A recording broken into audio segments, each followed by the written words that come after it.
Балам, атам келіп қалайлыкты, кетіп қалалы. Башқа жаққа. Мен ешкім ұрбаған. Сен ешкім төпөштөбөгөн жаққа. Бұл эми батпаттан.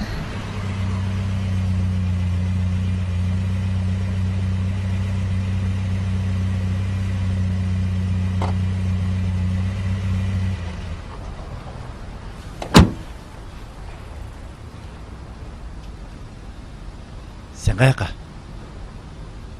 Қаяққа дейін? Кетем. Отыр, төркүнүңө жеткирип коеюн. Жоқ. Кереги жоқ. Кереги бар. Отыр машинаға. Жоқ. Отыр деп атам.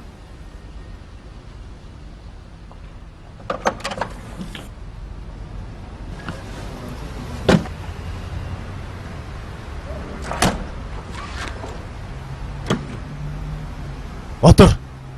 Отырбайсың ба?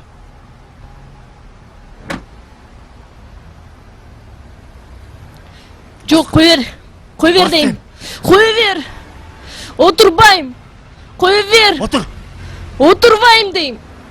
Отырбайым. Отыршы.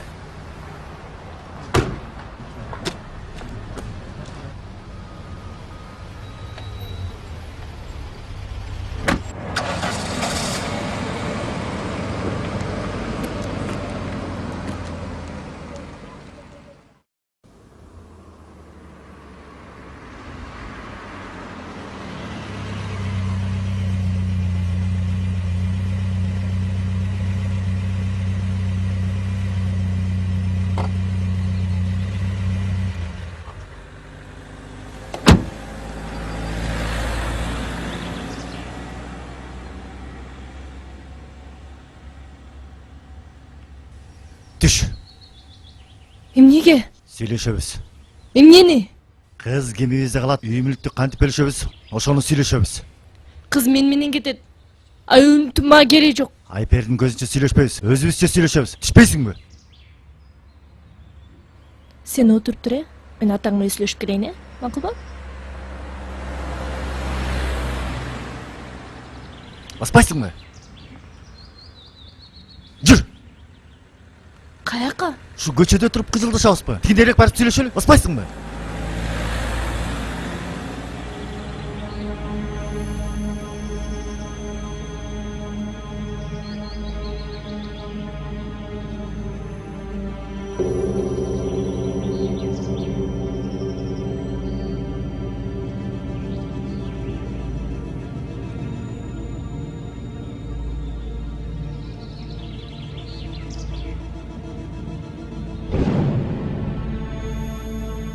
Мен келгиче качып кетейин деген экенсиң да, Жакшы укча эле ажырашып кетеличи.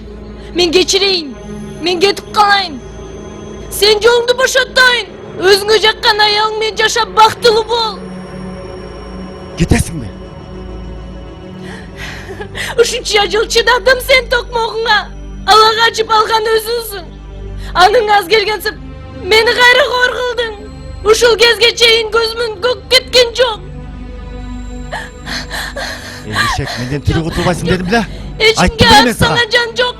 Ешек, Эчкимге кімге арсаңа арсаңанын жерим білбей жок. қалдың ба? Ант қосылған ешек, сен ақымақсың. Білбей қалдың ба? Ешек. Сен өлтіріп. Ешек. Кыргызбай Мамедович, сизди буга чейин патриот депутат катары жакшы билчү элек. Эми сизди кыз ала качууну жактап аткан депутат катары сизге болгон нааразычылыктар, кыз келиндердин нааразычылыктары күчөп атат.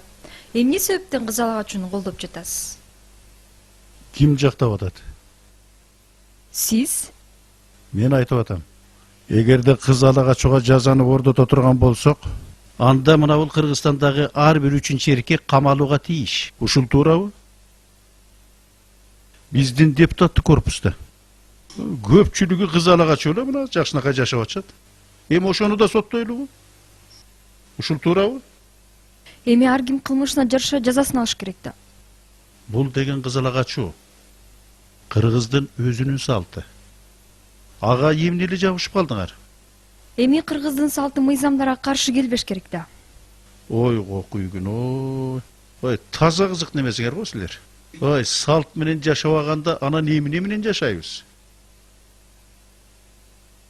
Минтип отурсак бир күнү кыргыз деген атыбыз жоголбойбу?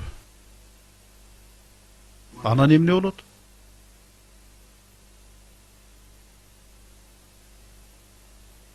Эми кызым баары бир жаман.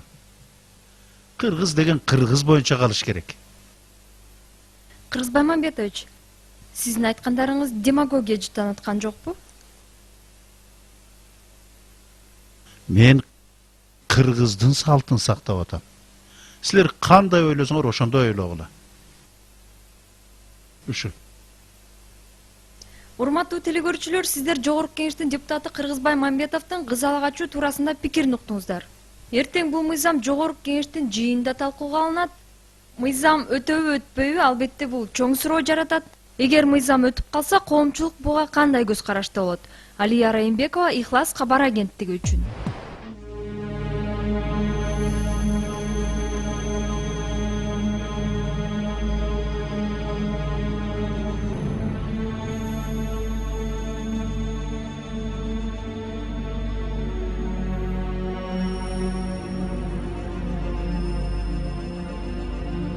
Күйөөңүздүн сиздин сабаганы себеби эмнеде? Үйлөнгөндөн тартып эле эч себепсиз кылдан кыйкын таап эле ар кайсы шылтоону айтып сабап келатат ушул убакка чейин. Аябай орой. Кетип калбайсызбы аны ушинтип чыдап жүрө бербей? Кетем десем кетип эле көр, өлтүрүп тынам дейт. Анысы аз келгенсип сен мени чанып жүргөн турбайсыңбы деп да урат. Кантип үйлөндүңөр эле? Сүйлөшүппү? Жок, ал мени ала качып алган. Ала качып кетсе эле анан отуруп калдыңызбы? Олтурмак эмесмин. Калтырбагыла мени деп чаркырап ыйлагымына карабай, апамдар келишип отургузуп кетишти. Жакшы эле жер экен, жакшы эле үй бүлө экен деп, таш түшкөн жерине оор деп калтырып кетишти мени.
Эмне болду байке? Эмне болсун? Май түгөндү. Азыр мен бензин таап келейин. Силер бирге отуруп тургула, байке тез эле келесизби? Ой, тез эле келем, тим эле көз тачып чумганча эле. Азыр. Кичине эле отуруп тургула, мен азыр келе калам. Мына алдам эле келе калам.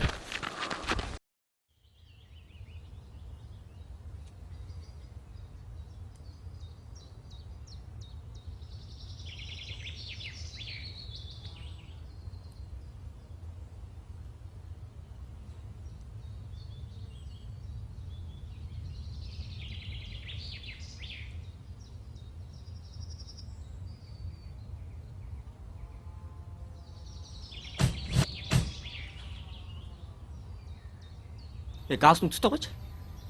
Токто О, чачып түстө мына красавчик болуп калдым. О.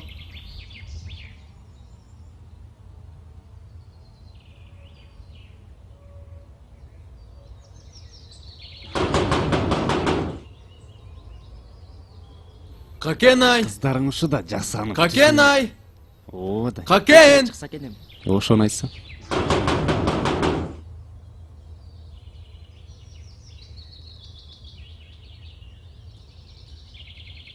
Какенай! Какен!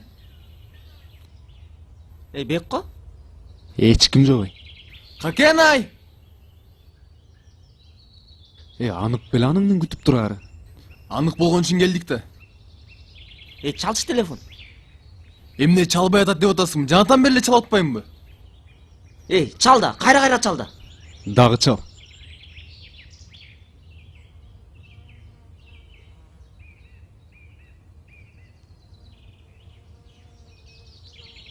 Мына, Жанатан бери эле недоступен деп атат.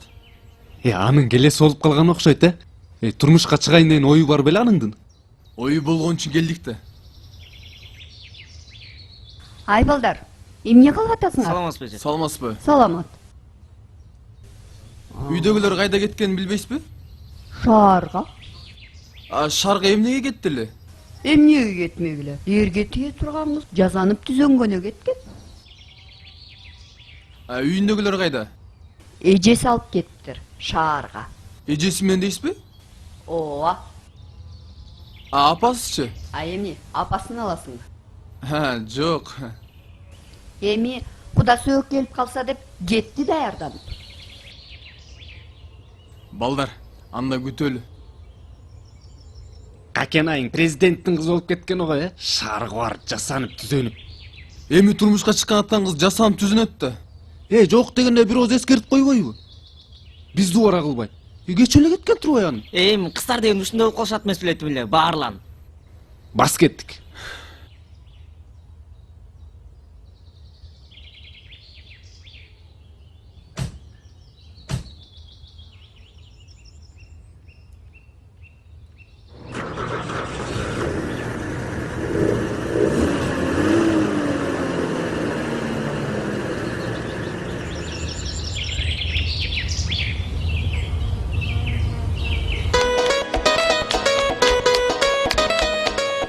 Саламатсызбы? Саламатсызбы жоңуз? Саламатчылык. Оорун барбы? Кечиресиз байке, оорун жок. Эми чоңуз, туура түшүнүңүзчү. Мен кудага бардым эле. Анан кыргыздарды билесиң да эми таң атканча ичирип берип, уйку бетин көрбөй калдым. Кирпиктен тартса эле курлаган атам. Тиги клиенттерим да жолдо калды машинадачы. Машинаны кайтартып коюп, бияка майым түгөнүн деп баса бердим. Кичине эле бир тукай төп алайынчы. 1-2 саат. Байке оорун жок да. Эми чоңуз, кичине уктап алайынчы. Мына могу диванда эле боло берет. Ушка деле жатып Байке берейинчи. бул кичинекей болуп калат. Балким чоң диванга жатасыз. Анда кайра сонунда. Рахмат, чоң рахмат. Мен ошого жатып алайын. Уктайын, 2,5 сааттан кийин өзүм ойгоном. Сиз ойготпоңуз. Мейли. Мейлиңиз. Мейлиңиз. Сасыгым.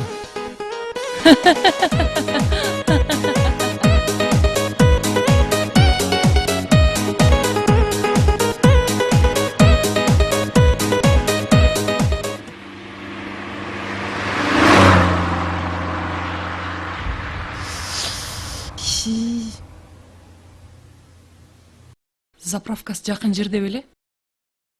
Мен билбейм дейчи.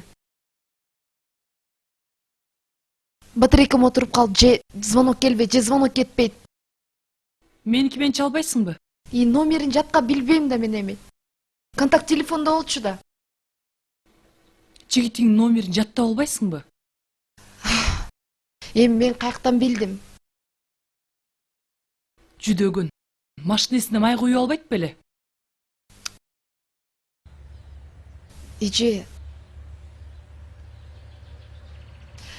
мен кете бербеймби? Башка машина менен сиз артыман келесиз да. Сок союп Айталада жалгыз калган болбойт го? Бүтөт. Баары бир бүтөт. Түн болобу, күн болобу баары бир бүтөт.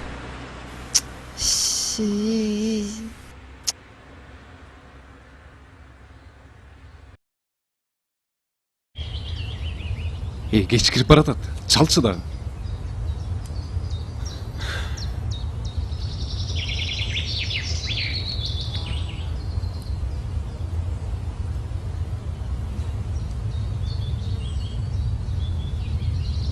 Дагы эле жанагыдай болуп атат. Анын атайын эле өчүрүп таштаган да. Аялга шенген сен дагы. Анын кечке чейин келбей койсоң эмне кылабыз? Тияктай бизди толтур эл күтүп отурат.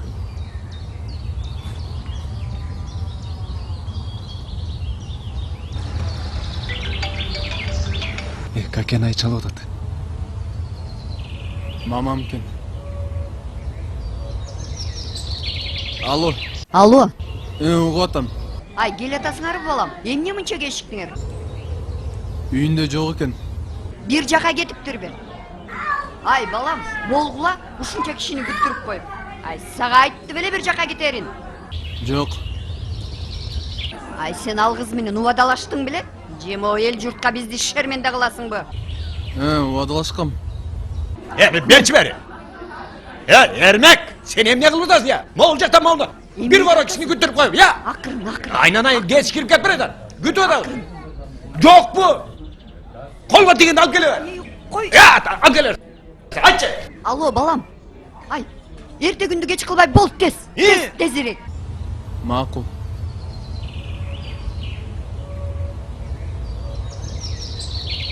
Апам менен атам дагы нааразы болуп атат.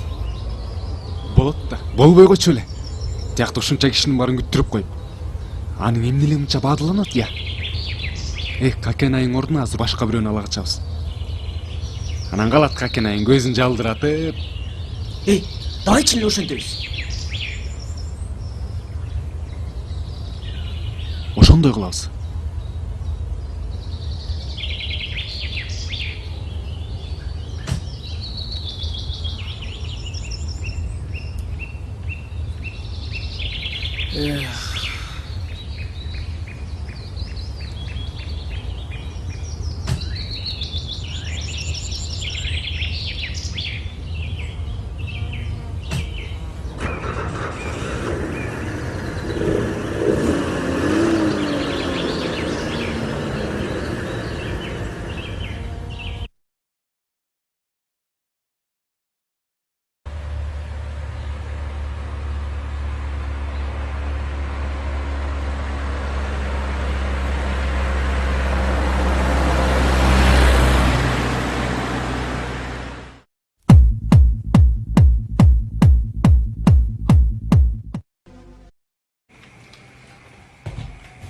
Азыр барабыз. Кофе ичип алалы.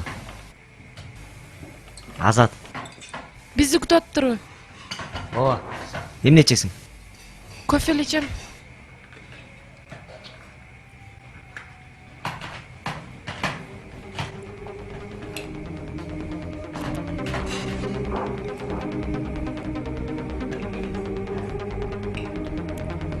Көрдүңөрбү могу кызды?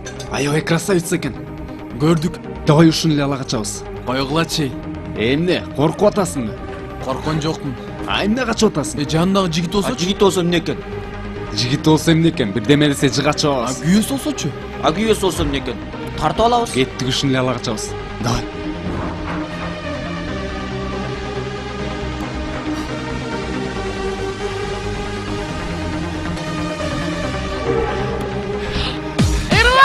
Эмне болду?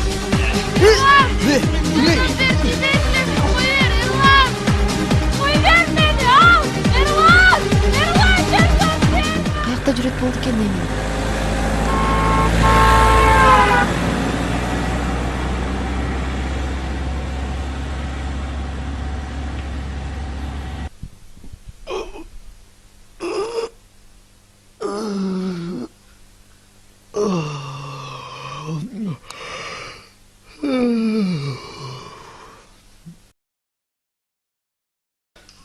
Энеңдир айын десе. 4 саат уктаган турбайм. Үйгө бире кирди го?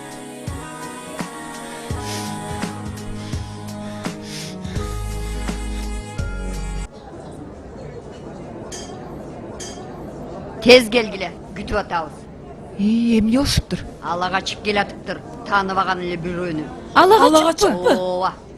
Ала качса да иши кылып келин алып келип жатышат да. Ала качкан неме азоо болот. Ары чамынып, бери чамынып. Камсанабаңыз эже. Сразу эле өчүрүп коебуз. Министрдин кызы болсо дагы. Ой.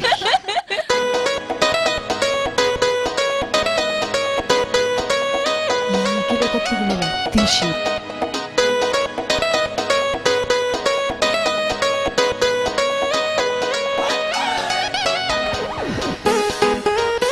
Эме силерди көккө күттүрүп койдум окшойт, Биротоло эртең эле келбейт белеңиз. Бизди кароол чыгып күттүрүп коюп, жоголуп кеткениңиз эмнеңиз я? Бетиңиз жок экен байке. Ой, мен май таппай. Жаныңызды жебеңизчи. Ой, мен май таппай жүрөт деп ойлогола, мен Тигимигиңизди айтып, мени чакпаңызчы. Ансы деле эртеден бери күткөнүбүз жетишет. Бүгүн сиңдим күйөөгө кетмек. Түшүнүп атасызбы? Я, анан жана эле ошентип айтпайсың, кишинин баарын дендара кылбай. Могу киши соо эмес ай. Жок, мен эс алып алдым.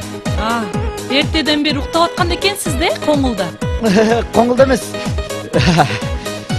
Уялбай сүйлөп атканын карасаң, эмне кылсам могу кишини? Сабагы үйүңүз анда карса курса. Ай, айла жок экен да сизге.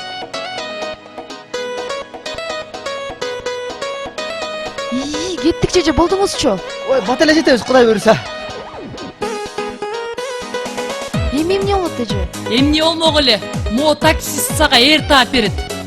Кап, менин балам ишконик да. Кичине чоңураак болгондо тиги кызды өзүм эле келин кылып алат элем.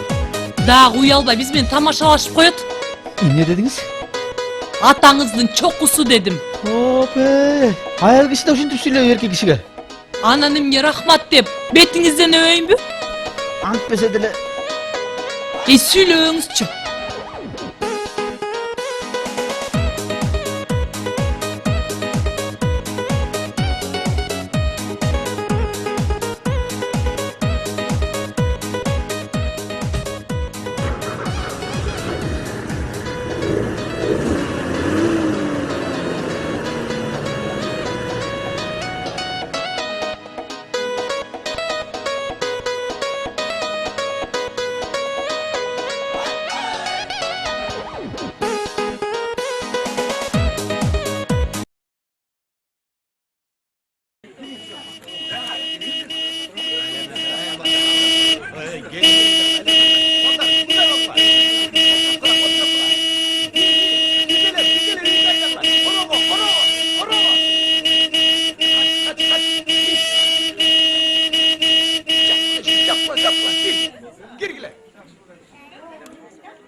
Эмне деп эле дөөрүп атат? Эмне сүйлөшпөй эле ала качып келгенсиң беле? Ооба. Уят эмеспи? Ушинтип сүйрөй качып келген. Килтейген эле жигит болдуң. Ушул убакка чейин эмне сүйлөшкөнүңүз жок беле? Бар болчу. Бар болчу? Бар болгон ушулбу? Же эмне монтип сүйрөп келген кызың сага жакшылап жар болуп берет деп ойлоп атасың? Атам менен апам шаштырып туруп алышпадыбы? Атам менен апам. Бала, муну менен атам апам жашабайт. Муну менен сен жашайсың. Билем. Билсең кылганың ушулбу? Ай бала, сен эмне эле муну жекирип атасың жанатан бери? Мама, монтип сүйрөй качпай. Монтип алып жулуп качпай, нормальный сүйлөшүп үйрөнүп, нормальный алса болмок деп атам. Ушинтип эле үйлөнүп атышат, сопсон эле жашап кетет. Мам, койгулачы бирөөнүн эч бир убал соонан коркпойт экенсиңер да. Ай, кыздын барар жери күйөө дейт. Эрмектен жакшыны кайдан табат экен? Ия мама койгулачы. Кагылайын апа койчу мына могу Дамираңды бирөө ала качып кетсе силерге жакшыбы? Барган жеринен бактылуу болсун деп эле отуруп калам. Ешсиздер сен түшүнбөйт экенсиңер да. Сени десе. Ай, агаң ушинтип эле айта берет. Ар деме бир демени. Чилистен ушундай. Сен айтып атпадың беле? Сүйлөшкөн кызым бар деп. Шарга кетип келбей койду. Кап балам. Ошону эле алып келсең болмок экен. Мейлими балам, болору болду. Эпте ушул кызды алып калалы, андан кийин жашап кетесиңер. Жүр.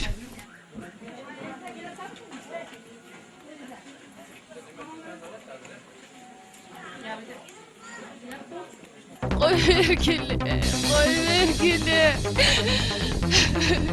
Ecege baylar, benim cigitim var, bari yaşamayım çok. Жашайсың айланайын, жашайсың. Сен эмес, сенден аз олорунда көргөнбүз. Кайната кайненесин сыйлап, ыймандуу келин болуп эле жашап жатышат. Ооба, ошону айтсаң. Айланайын, кыз бала жыргар жерине ыйлап баратышын. Çok, ben düşünsengör. Ecege baylar. Сен дагы бизди түшүн, көп эле оожоктон өрбе да. Кетем деп. Çok. Ben anta alpayım. Çok. Айланайын, кыздар минтип күйөөгө чыга албай жатса, тый талаңдайсың да тим эле айланайын. Cigitim vardı atpayım bu. Жигитиңе кыздар табылат, керек болсо сенден сонунун, сенден жакшысын таап алат. Аны ойлой кой айланайын. Бат эле унутуп каласың айланайын. Ben unutmayın. Allah'ım ben unutmayın. Ben alışıyım. Болду эми. Татмакайлы кыз экенсиң, болду. Кой, отур. Келин кайдан экен? Билбейм. Сүйлөшөбүз го эми. Ширкул байке, отурбай атат го. Өзүң деле ойлоп көрсөң, отурмак беле. Ооба, жигити бар экен. Ушинтип көчөдөн сүйрөп келип атсаң. Досум, эмне эле сарсанап атасың? Ушинтип коркпочу, биз турабыз Бар го. жакшы болот.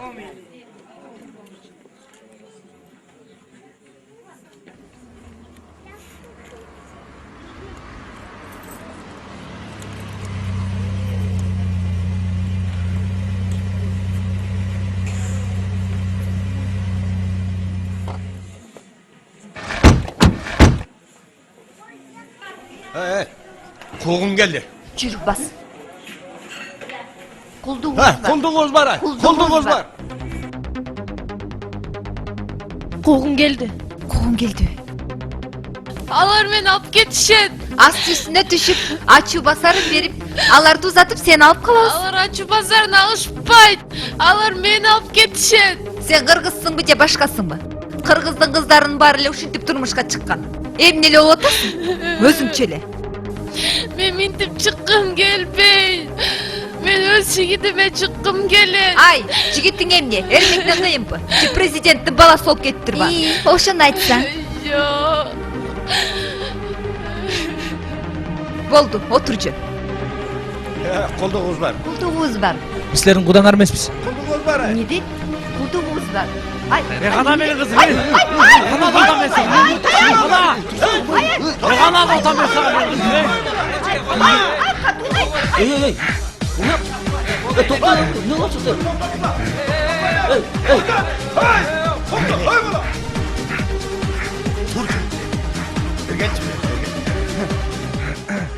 Ey sen kişi öldürgөн жүрөсүң, hayvan. Ey sen kişi öldürgön tasın, gele so. Ey cin değilsen, sottolup кетесиң, gele so. Ey, Байке. sen басчагың. Sen жапчагыңды. Мына монун бар тең сенин айңан болуп атат. Аял алган билбегенден кийин балекетін аласың. Ey, кеткилечи бак. кеткиле. Тур. Кеткилечи айланайындар, кетип калгылачы. Көптөп кетет силерди. Басчы.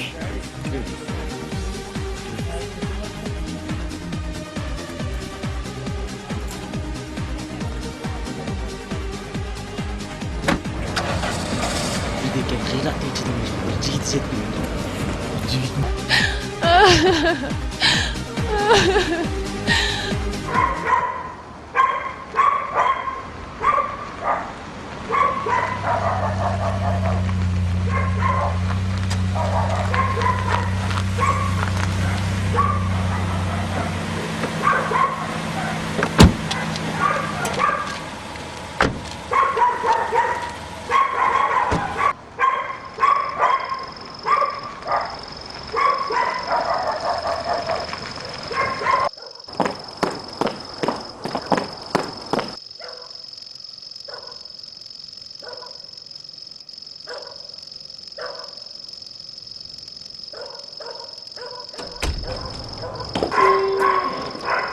Каякта жүрөсүңөр? Какенайды жигити достору менен издеп келип кетти. Азыр алар каякта? Каякта болсун. Ушунча да кечигесиңер анан. Силердин жолуңар болсун. А эмне болду? Эмне болмок эле? Алар башка кыз талаа качып кетиптир. Ала качып? Ооба кокуй. Эже, чын айтып атасызбы? Мен эми өзгөсү менен көрдүм дейсиңби? Кичинекей балдар айтып атышат, эл айтып атат деп. Мен билгем ушундай болорун.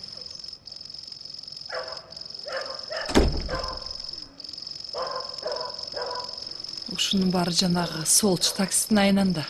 Анан ушундай күнү да шаарга барасыңарбы? Үйдө эле жасанып түшөнө албайсыңарбы? Алдырар да жаздырар деген ушу да.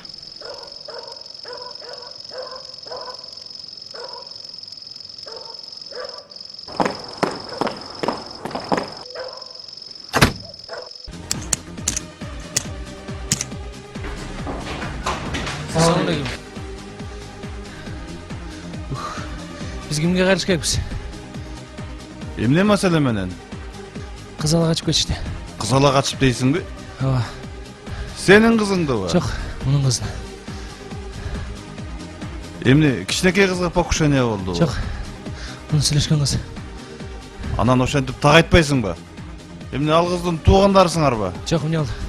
Арызды туугандары гана берет. Силер туугандары болбосоңор биз кандай основанияда арыз алабыз? Сүйлөшкөн жигит болом. Түшүнөсүзбү байке я? Байкес эмесин да туурабы? Эгер байкес болсоң бир жөн эле. Анда эмне кылыш керекпиз байке? Өзүнөн арыз керек. Байке. Арызды кантип бермегиле? Тиякта туткунда жатса. Анда ата-энеси жакын туугандар арыз берет. Алар деген көлдө турушат да байке. Балыкчыда, түшүнөсүзбү я? Ну анда балыкчыдан берсин. Байке, сиз эмне эле бизди иттен чыгарып атасыз? Же ала качкандарга боруң сорото? Кимдин борору аттыр? Сиздин көрүнүп эле турбайбы байке? Же сиз дагы аялыңызды ала качып алдыңыз беле? Эй бала, оозуң карап сүйлө. Кой. Байкем, булар тура түшүнүз да. Жандар чыккан айтып атышат. Андан көрө 2-3 милиционер алып барып коркутуп кызды бошотуп бербейсиздерби? Андай болбойт. Биз высший бала эмеспиз да. Бизди деген милиция дейт. Бардык нерсенин тартиби бар. Эмне үчүн болбойт? Сенин родственный отношенияң бар ошо кызга? Вот, ошон үчүн болбойт. Кеттик.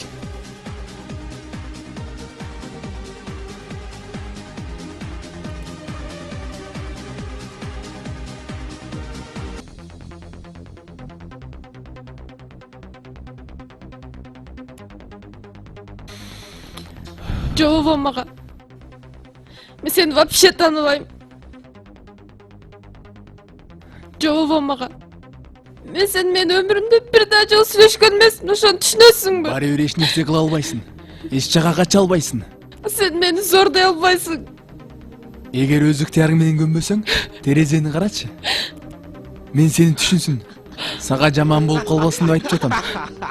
Көрдүңбү мен досторумду? Өз ыктыярың менен макул болбосоң, азыр алар биздин үстүбүздөн кирет. Анан сени кармап беришет. Былк этирбей. Анан ошолордун көзүнчө, анан эмне дейсиң?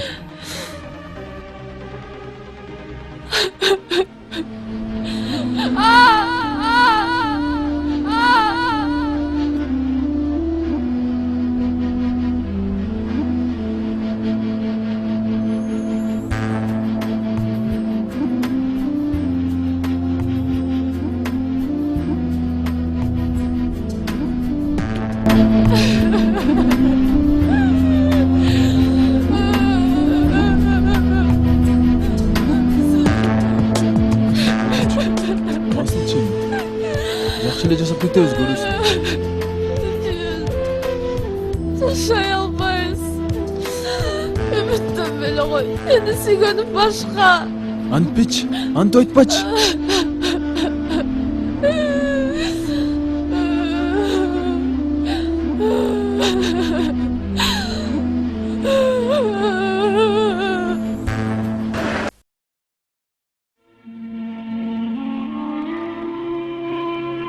Ай кагылайын. Тур.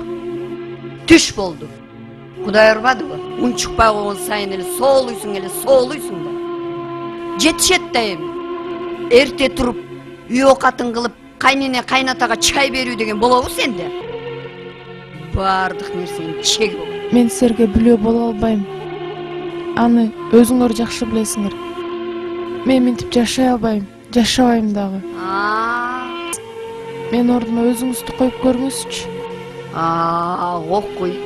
Эстүү келинге жолуктум экен десе. Мен ушундай эсим жок, жаманмын. Менден эч нерсе күтпөй эле коюңуздар. Түшүндүм.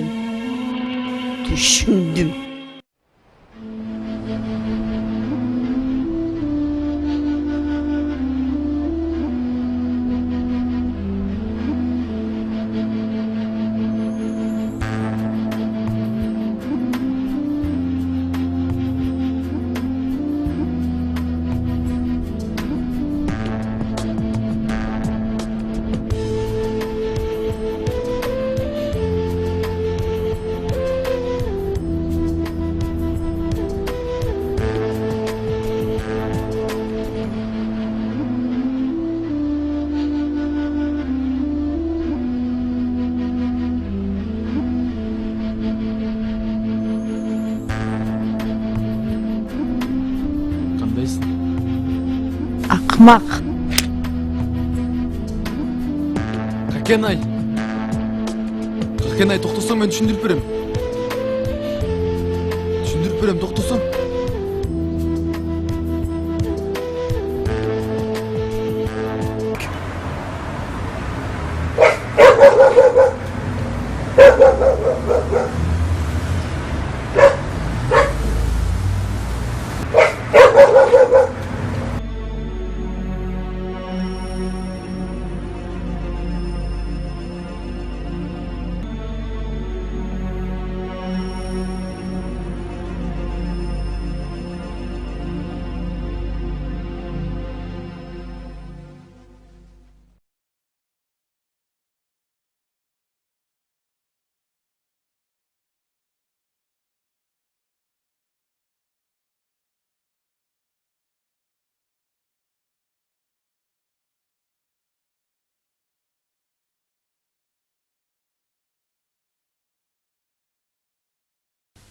Телефонду өчүрүп таштаптыр.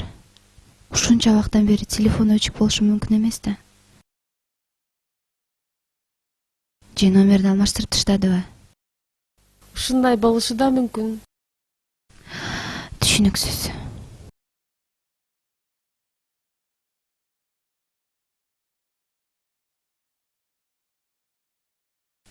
Эже келиңиз. Эмне иш менен келдиңиз? Эмне иш менен келейин кагылайын. Эмне айпер сиз менен жүрөт? Мен апасына чалып алдыра албай жатпаймынбы?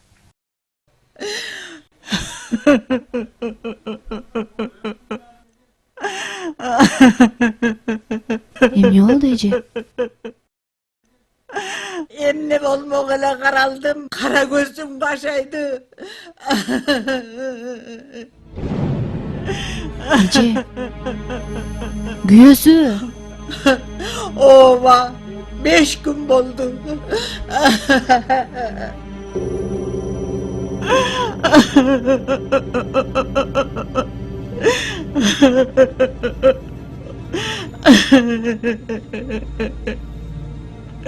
Ушундай болорун сизге.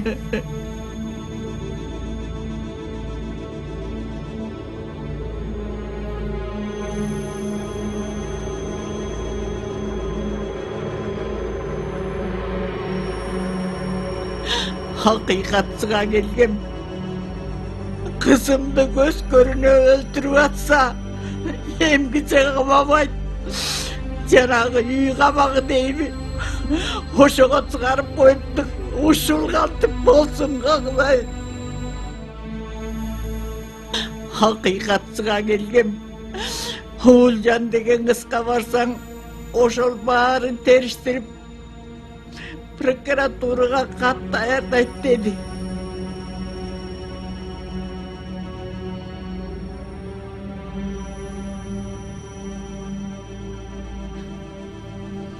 Құдай ай, эмне гана күн болып кетті я. Қағлайын қаралдым, мамаң жоқ көрген күнің эмне болады ем сенің.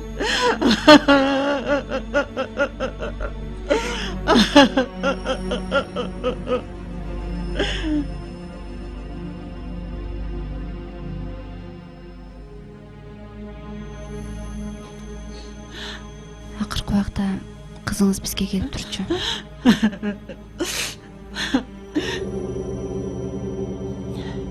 Эмнеге келди эле силерге? Бизге ала качуудан жабырлагандар, үй бүлөлүк зомбулук, зордукка учурагандар келет. Кызыңыз күйөөм кызыл камчы, күн көрбөспөй, күнүгө сабайт деп кайрылган болчу. Ошондой акпак чыгып калбады бул неме. Мен каяктан билиптирмин ушундай кызыл камчы чыгарын. Башында алда неме дейли бала көрүнгөн. Ай апа. Адамдар деген бир өөдө менен сүйлөшүп, сүйүшүп жүрүп анан үйлөнүшү керек. Ала качуу кылмыш, зордуктоо, мажбурлоо. Ушуну кантип түшүнгөн жоксуз?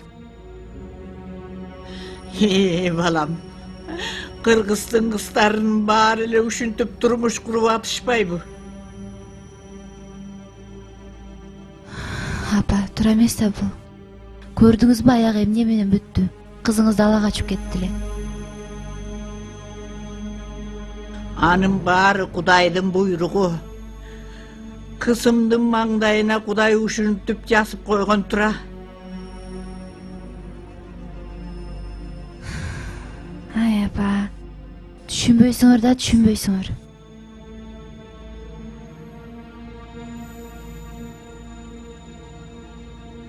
Ушундай болуп келген Кыргызда, ушундай боло берет. Аны сен өзгөртө албайсың.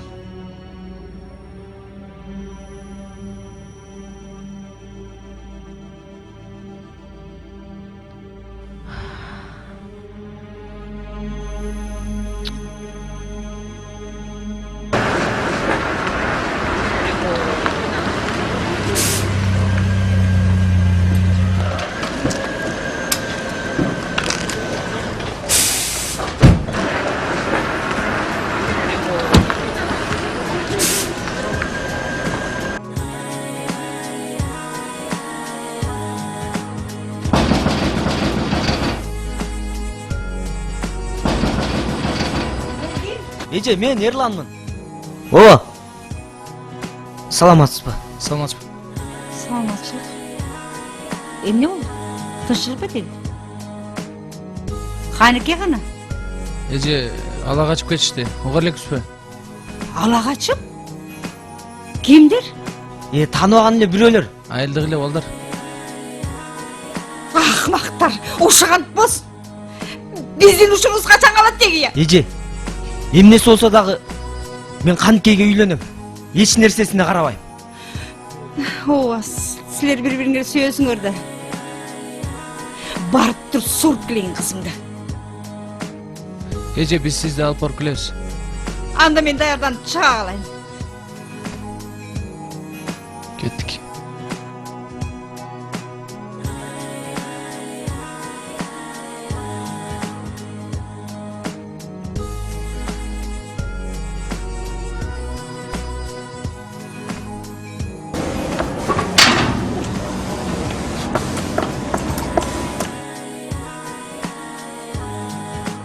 Эже, сиз өзүңүз эле барасызбы? Жок, кантип жалгыз бармак элем соксой. Келинди менин абысымдан алайын. Телефон чалып койгом. Макул.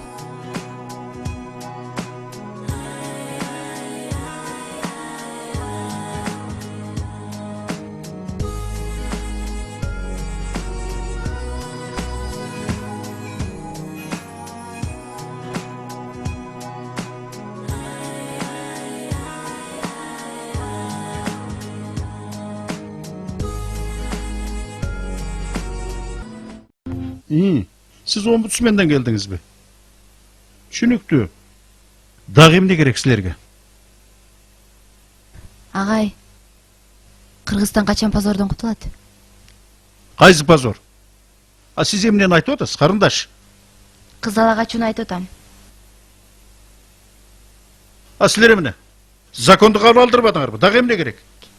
Мага эмес, Кыргызстанга керек. Карындашым, Кыргызстанда кыргыздар өзүнүн салты менен жашаш керек. Кыз ала качуу эмне? Илгертеден келаткан салт. А мунун эмнеси жаман?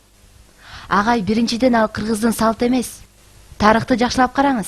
Биздин ата бабаларыбыз кудалашып үйлөнгөн. Ала качуу эмес. Эч качан ала качуу үйлөнгөн эмес. Түшүнүп атасызбы? Ала качуу эр өлтүрүү, эр иш бузуу менен барабар болгон. Аны үчүн кун төлөгөн. Сиз совет доорунда өрчүгөн маселени салтка теңебеңиз. Ал биздин салт эмес. Ал советтик анархиянын вирустарынын бири. А экинчиден, ала качуу бул оор кылмыш. Бирөөнүн тоогун урдап көрүңүз, соттолосуз. А карабашыл адамды урдап, аны саз келгенсип зордуктап атса, салт дейсиңер. Жаман катуу кеттиңиз. Аябай катуу кеттиңиз. Мен сиз менен тамашалашайын деп келген жокмун, агай. Жок, карындаш. Угуп атам. Абдан зорлоюңуз бар экен. Кыргыздар ушинтип бүт дүйнөгө жапайы болуп көрүнүп, шермендеги чыга беришин каалайсызбы? Же өлкөбүздүн цивилизацияга жетишин каалайсызбы? Кыргыздын кыздары аябай кыйын чыгып турсуңар. Таң берип атам. Байке, мен сизге орчундуу маселе менен келип отурам. Мен өзүмдү көргөзөйүн деген жокмун. Мен Кыргызстандын шерменде болуусун каалабайм. Мен да каалабайм. Каалабасаңыз анда эмнеге законго каршы чыктыңыз? Өтө эле катуу болуп калыптыр, айып тартса эле жетиштүү деп. Карындашым, а сиз феминистке эмессизби? Күйөөңүз барбы? Күйөөм бар. Ал мен ала качып кеткендерден куткарып алган. Да. Баятан бери эмнелеге күйүп бышып атат десе көрсө сизди дагы ала качкан турбайбы, Жок, кеп анда эмес. Мен буга чейин эле, мени ала качканга чейин эле изилдеп терең ойлогон бул проблеманычы. Мен даже клип тарткан бул боюнча. Мени ала качса да, ала качпаса да, баары бир буну оор кылмыш деп ойлойм. Кыргыздын бетине чиркөө салган. Сиз мага аябай жакшы лекция окудуңуз.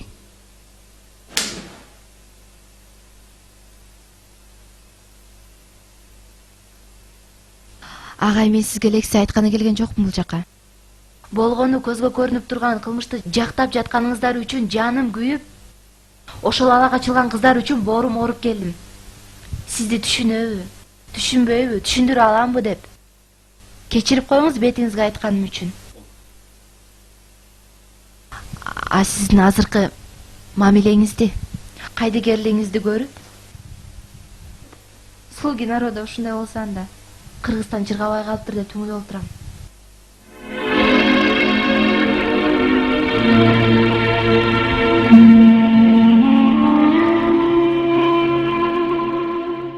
Кызым кара.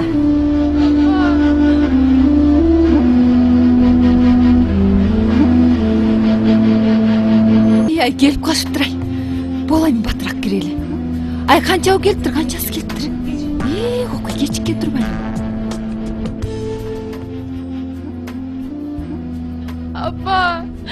Апа, алып кеткилечи мени. Анан сүйлөшөбүз. Кандайсың деги өзүң? Жаман. Көлөкөм. Мен бияка таштабаңыз, апа.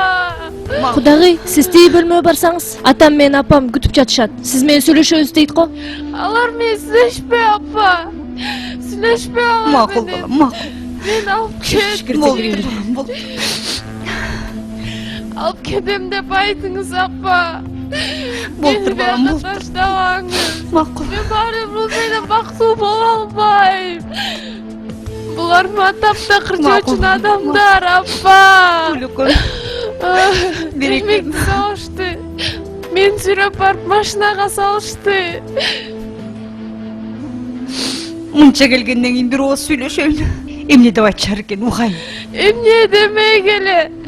Сиздин асты үстүңүзгө түшүп, мени калтырып кетпешет да.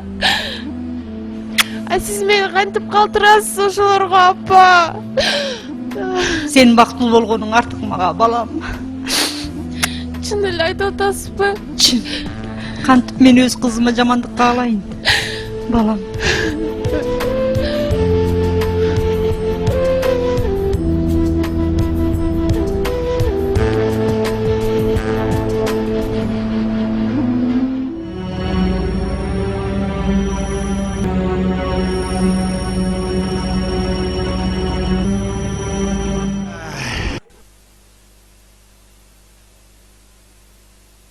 Кандай? Жактыбы?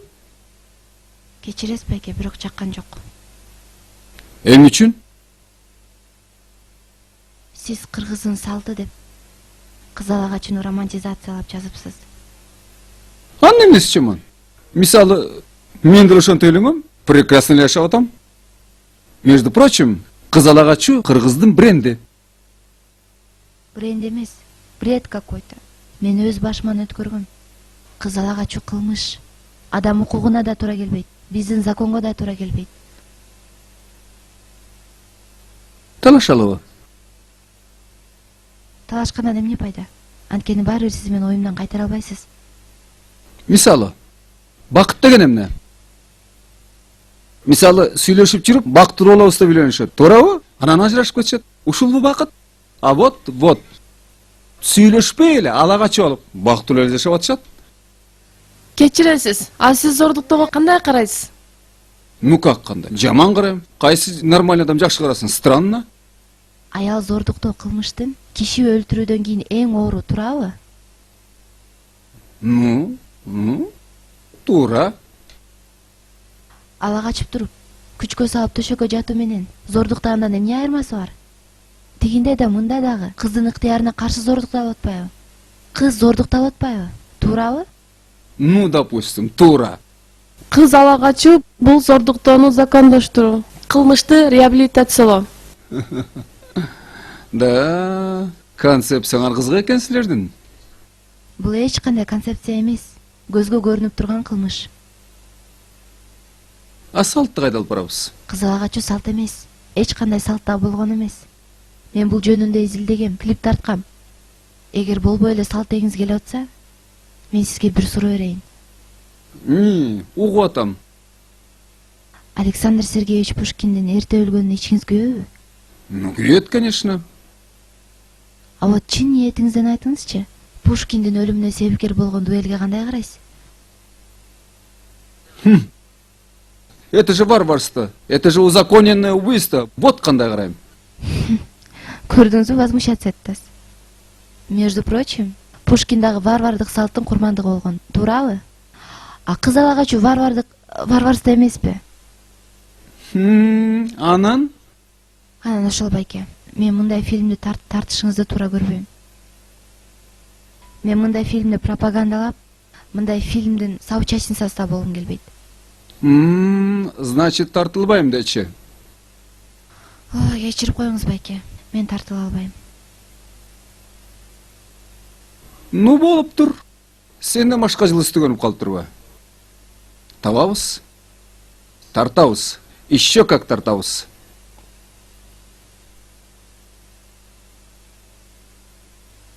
Нашелся мне тоже Феллини.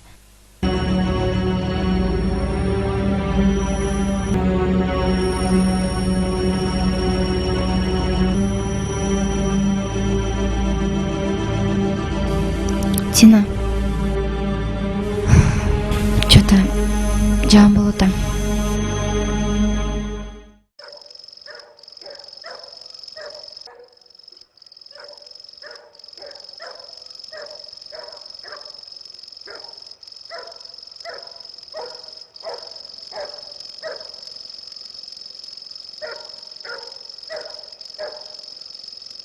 Ne oldu? Эмне болот эмне? Кызын алып кетип калат дейсиңби? Аябай кабагы ачылбаган аял экен, кызындай болгон.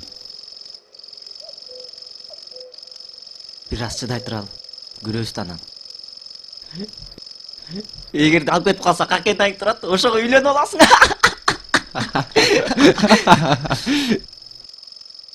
Эми үйлөнө албай калдым го. Анын да бир кызык неме экен? Алып кетер күнү шаарга кетип калып, жасанат элем, түзөнөт элем деп. Ошону айтсаң тимле, Алла пыгачы болуп кетсе да эмне болду? Буйруп аптыр да. Алып кетпейт. Кейбечи досум. Ушинтип эле таштап кетишет. Көрүп эле жүрөбүз го. Ошону айтсаң тимле, а дегенде тимле. Атырылып келишет. Анан эле мышка майды киргизгөндөй болуп эле калыңдап алып, миш-миш отуруп калышат.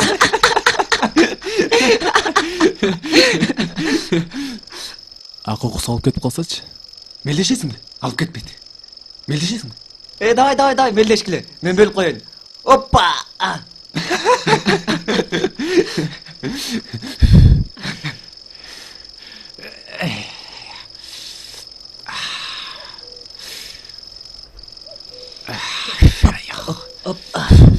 Бир, эки, үч, төрт.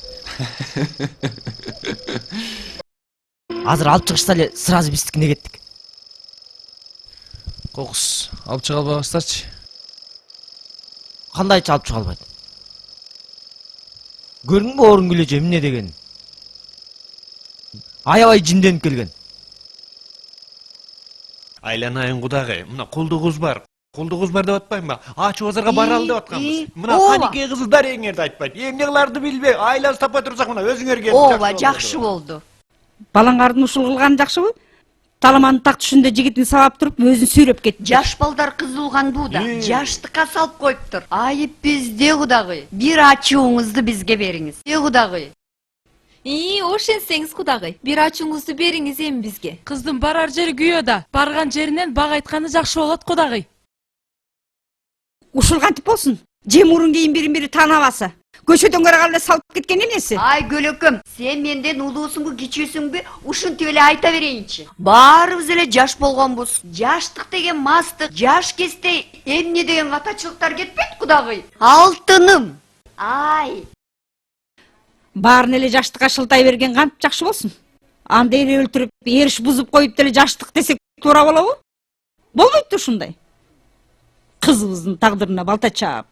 Көлөкөм, кыргыздын кыздарынын баары эле ушинтип келип атпайбы? Андан кийин бактылуу эле жашап. Анан эмне окуйгун? Баарыбыз эле ошентип келгенбиз. Мына очор бачар болуп жашынакай жашап жатабыз. Көрүп эле атпайбызбы? Сүйүшүп үйлөнгөндөр деле эмне болуп жатышат я? Эртеси күнү эле мушташып ажырашып кетип жатышат. Ошону айтсаң. Эми Каныкей кичинекей болуп атат. Кичине ыйлап сыктап көнө албай атат. Эми барып бала эмеспи? Көнүп кетет. Сонун эле көнүп кетет кудагый. Көнөт, көнмөк турсун, соп-сонун эле жашап кетет. Кудай буйруса ушул үйгө өзү хозяйка болот. Ооба, Каныкей мурун сиздин кыз болсо, эми биздин кыз болду. Канаттууга кактырбай, тумшуктууга чокутпай эле, алпештеп эле багып алабыз кудагый. Уулубузду кандай көрсөк, аны деле андан бийик көрөбүз. Мына, сиздин алмончоктой болгон кызыңыз бар экен. Ананайын.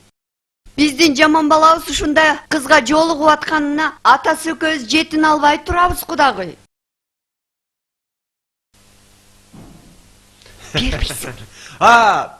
Тоюн жакшылап чоң ресторандан өткөзөбүз.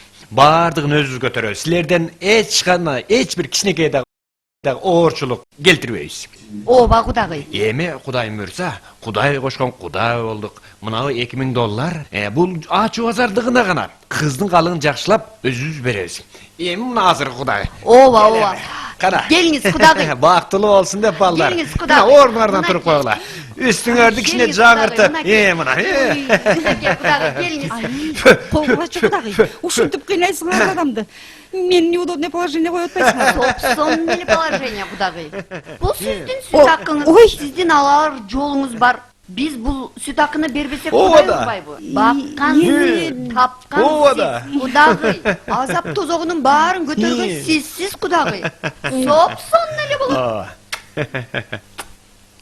Олтуруңуз кудагый. Орун алыңыз. Мына сенин чайдан. Туруп калган турбаймынбы? Ооба, жүр, бас.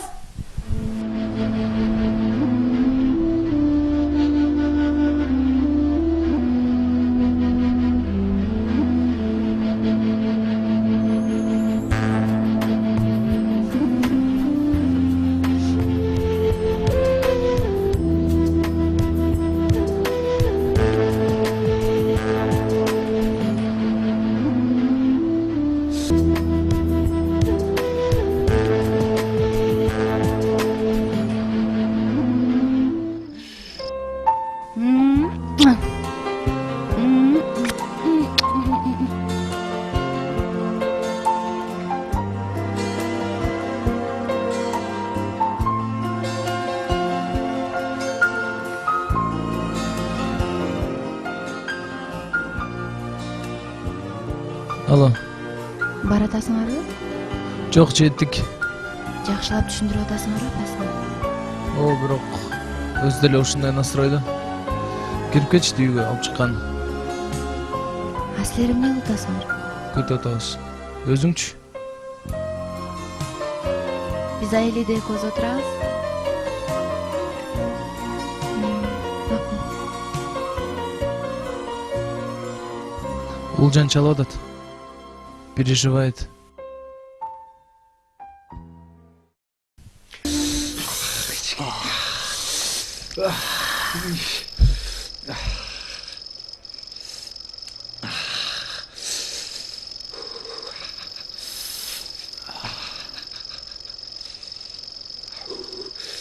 Эмне болду, мама? Сатып алдык.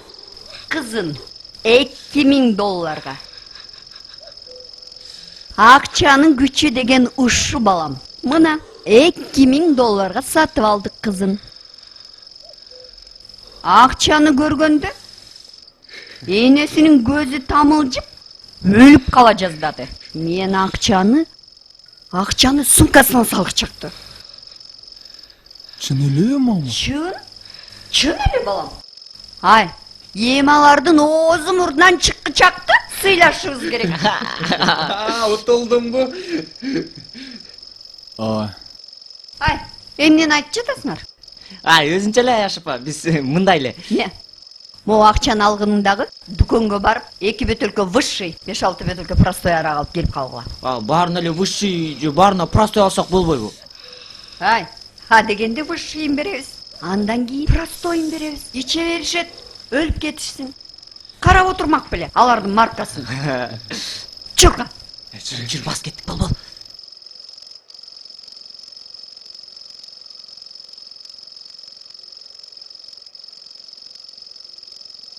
Балам, чынымды айтайын.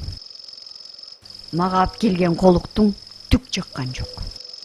Соолуп эле жатат, жалгыз эле ошону ала качып келгенсиң. Жар багыр.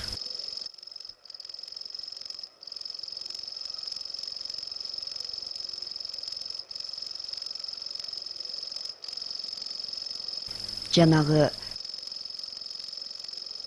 сүйлөшкөн кызыңды эле алсаң болмок экен. Өзүңөр шаштырбадыңарбы аябай? Баары бир келип турууга кечиксе дагы. Эми ошончо элге керек деп турса, анан шашкыбыз кетип калды да. Анан элге шермендебиз чыкпайбы? Кокус отуңар күйүшпөй калса, кетирип туруп ошол кызыңды эле алып ал кайра. Мени күтүп жүрө бермек беле ал. Ызаланып калган эме турмушка чыгып кетет да бачым эле.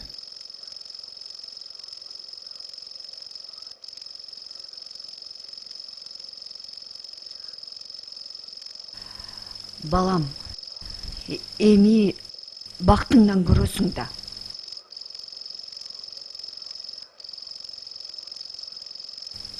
Балам, бирок бул келин бизди чыргатпайт. Той-пой өткөзөбүзбү? Эми ошентип какшанып кое бердим да жанагы жаман энесине. Кичине ийитейин деп. Эми аны балам убакыт келгенде көрсөтөт да. Мунун мелтейип эле отура берсе, анан той өткөргөндүн эртеси басып кетсе, биз бөөдө чыгым болуп калган атпайбызбы? Тойду качан өткөзөсүңөр десечи апасы? Эми ага шылтоо табылаттыр. Эми ошончо эле болуп баратса кызынын кыял жору оңолсо, тойду да өткөрүп коебуз. Жок оңолбосо, аны да көрө жатарбыз.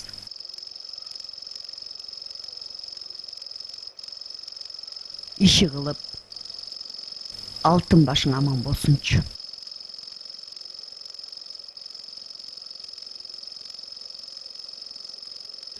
$2000 эле сатып алган. Казалага чык мас болгондой жандагыларды да таштап кетти. Ошондойсо. Эрлан, бул баягы биз менен мушташкан балдарбы? Может быть. $2000 дейби?